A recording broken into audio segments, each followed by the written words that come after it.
Kajian terkini menunjukkan mikroplastik kini bukan sahaja mencemarkan alam sekitar, malah telah dikesan dalam tubuh manusia, termasuk di organ penting seperti usus dan paru-paru.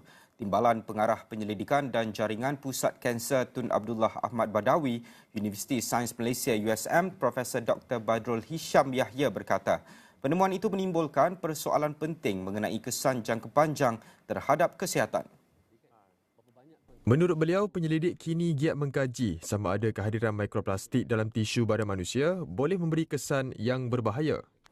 Banyak kajian mula mengesan bahawa mikroplastik ini wujud dalam minuman. Mikroplastik ini juga wujud dalam kita punya usus. Mikroplastik juga hadir dalam paru-paru dan juga organ lain.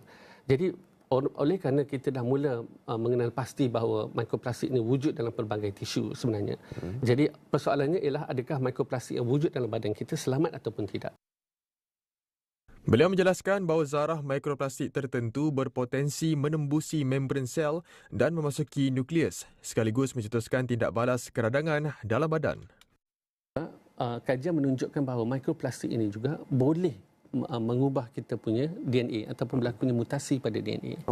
So apabila berlakunya mutasi pada DNA, sudah tentu dia akan memberikan perubahan pada struktur kromosom, perubahan juga pada amino acid.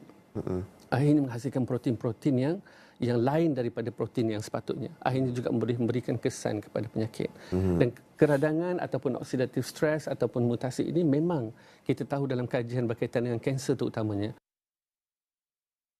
Sehubungan itu, beliau menekankan kepentingan langkah pencegahan bagi mengurangkan pendedahan kepada mikroplastik.